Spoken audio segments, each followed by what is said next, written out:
Nah, kalian tadi sudah menonton cuplikan video kasus korupsi di Indonesia, jadi kita akan membahas sedikit tentang apa itu korupsi agar kita semua mengetahui dan sebisa mungkin menghindari penyalahgunaan kekuasaan tersebut.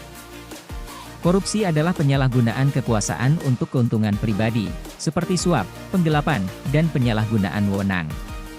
Praktik ini merugikan negara dan masyarakat. Dampak dari korupsi, ekonomi terpuruk, korupsi menghambat investasi dan menguras anggaran negara yang seharusnya digunakan untuk pembangunan dan pelayanan publik.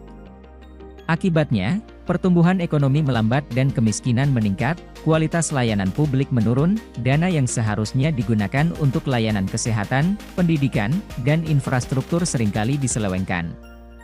Hal ini mengakibatkan rendahnya kualitas layanan publik yang diterima masyarakat. Kepercayaan publik menurun, korupsi menurunkan kepercayaan masyarakat terhadap pemerintah dan institusi.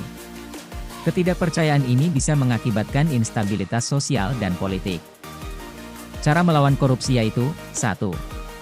Pendidikan anti korupsi, mengintegrasikan nilai-nilai integritas dan kejujuran dalam sistem pendidikan sejak dini, menyediakan pelatihan dan kampanye anti korupsi bagi masyarakat luas. 2. Penguatan sistem, mengembangkan teknologi seperti e-government untuk meningkatkan transparansi, menyederhanakan birokrasi agar celah korupsi berkurang. Meningkatkan pengawasan internal dan eksternal di semua instansi. 3. Partisipasi publik. Menggalakkan peran masyarakat dalam mengawasi penggunaan anggaran dan kebijakan pemerintah. Mendorong media massa untuk secara aktif melaporkan kasus korupsi. 4. Penegakan hukum yang tegas. Memberikan sanksi tegas tanpa pandang bulu terhadap pelaku korupsi. Memberdayakan lembaga anti korupsi seperti KPK, Komisi Pemberantasan Korupsi, untuk menjalankan tugasnya secara efektif. Melindungi saksi dan pelapor kasus korupsi. Pesan dari kelompok kami, Dwi, Aulia, Diki, setiap tindakan kecil yang kita lakukan untuk menolak korupsi, mulai dari diri sendiri hingga lingkungan sekitar, akan membawa dampak besar bagi terciptanya masyarakat yang lebih adil dan sejahtera.